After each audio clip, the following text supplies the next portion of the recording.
Silver கூட ஒரு investment இல்லை, கோல்டாவது வந்து ஒரு இன்வெஸ்ட்மெண்ட். ஓகே. சில்வர் வந்து ஒரு ப்ராடக்ட். அது வந்து பாத்திரங்களுக்கு விளக்கு பண்ணுறதுக்கு, கொலுசு பண்ணுறதுக்கு இந்தியாவில் அது மாதிரி தான் இருந்தது. இப்போ திடீர்னு என்னென்னா, இப்போ நிறைய க்ரீன் எனர்ஜி தான் உலகத்தில் யோசிக்கிறாங்க. அந்த க்ரீன் எனர்ஜி பண்ணுறதுக்கு பேட்ரி காரு, அதுக்கப்புறம் பேனல்ஸ் எல்லாம் பண்ணுறாங்கல்ல, அதுலெல்லாம் சில்வர் தேவைப்படுது. ஏன்னா இருக்கிற மெட்டல்லே சில்வருங்கிற மெட்டல் வந்து ட்ரான்ஸ்ஃபர் பண்ணுறது ஈஸியாக இருக்குது, கண்டக்ஷன். அந்த எனர்ஜி கண்டக்ஷனுக்கு அது ஈஸியாக இருக்கிறதுனால அதை யூஸ் பண்ணுறாங்க.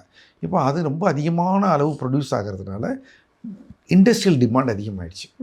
இப்போ நீங்கள் பார்த்தீங்கன்னா தங்கம் ரொம்ப நாள் ஏறிச்சு, கோவிடுக்கு அப்புறம் வெள்ளி ஏறவே இல்லை.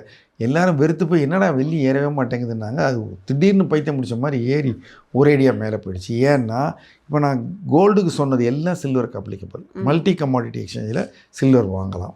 பெரிய பணக்காரங்கள்லாம் எப்படி நம்ம சில்வரில் வாங்கி லாபம் பண்ணலான்னு பார்க்குறாங்க. இடிஎஃப் காரனும் உள்ளே வந்துட்டான். நானும் உங்களுக்கு சில்வர்லாம் கவலைப்படாதீங்க, என் ஃபண்டை வாங்குங்க சில்வர் வாங்குற மாதிரின்னு அவனும் வாங்கிட்டான்.